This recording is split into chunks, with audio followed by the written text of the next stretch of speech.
Bonjour à tous, nouvelle petite vidéo dans laquelle on va parler de décodage non verbal. Si vous faites de l'accompagnement, si vous faites du coaching ou de l'hypnose, vous allez vite vous rendre compte que un des éléments fondamentaux, c'est le non verbal, c'est-à-dire le langage corporel. Qu'est-ce que dit une personne sans qu'il ait à prononcer quelque chose? Si vous voyez des gens par exemple qui ont peur ou qui sont joyeux ou qui sont excités, vous allez le voir sur le corps. Et il y a un livre que je vous conseille et c'est le suivant. Ces gestes qui parlent à votre place, de Joe Navarro. Joe Navarro, c'est quelqu'un qui a travaillé au FBI pendant 25 ans.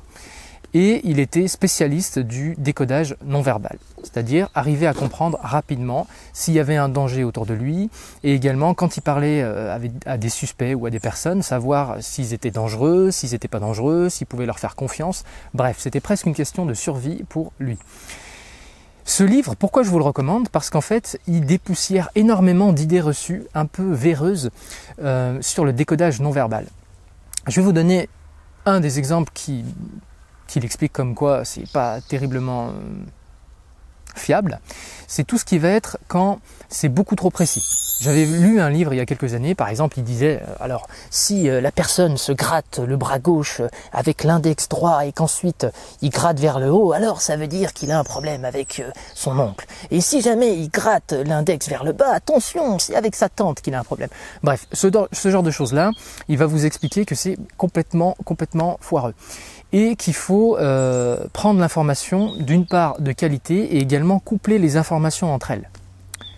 Et il donne plein d'exemples. Vous allez voir que dans le livre, il y a des schémas, il y a des contextes, il y a des petites anecdotes, il y a des petites histoires. C'est vachement bien fait. Et il va également tronçonner le corps humain en plein de zones. Donc globalement, il y a les pieds, ensuite il y a le buste, et ensuite il y a le visage et les micro-expressions du visage. Et à partir de là, il va vous expliquer plein de situations, plein de choses qui disent un peu la vérité sur ce que va penser une personne et tout ce que je vous ai raconté juste avant. Et il va également vous parler des différentes zones du cerveau sur lesquelles sont rattachés le cerveau crocodile, le cerveau donc reptilien, le cerveau limbique, et il va expliquer quel est le lien avec les émotions. Il va aussi expliquer quel est le rapport entre le cerveau et les pieds, la direction des pieds et le cerveau et ce que pense une personne. Et également, il va vous donner plusieurs positions, par exemple avec des schémas de personnes debout, certaines croisent les jambes, d'autres sont comme ça, d'autres sont un peu comme des militaires. Et il va donner plein de schémas et franchement, c'est un excellent bouquin qui va vraiment vous éclairer sur beaucoup de choses. Et quelles sont les utilités de ce bouquin? Eh bien, il y en a plusieurs. Déjà, première chose, arriver à mieux décoder, comprendre vos interlocuteurs, ce qui est déjà très bien.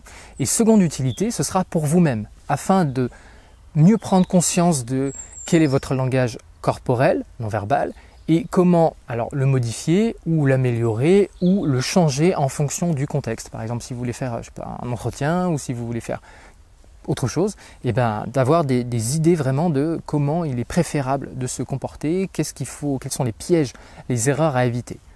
Voilà.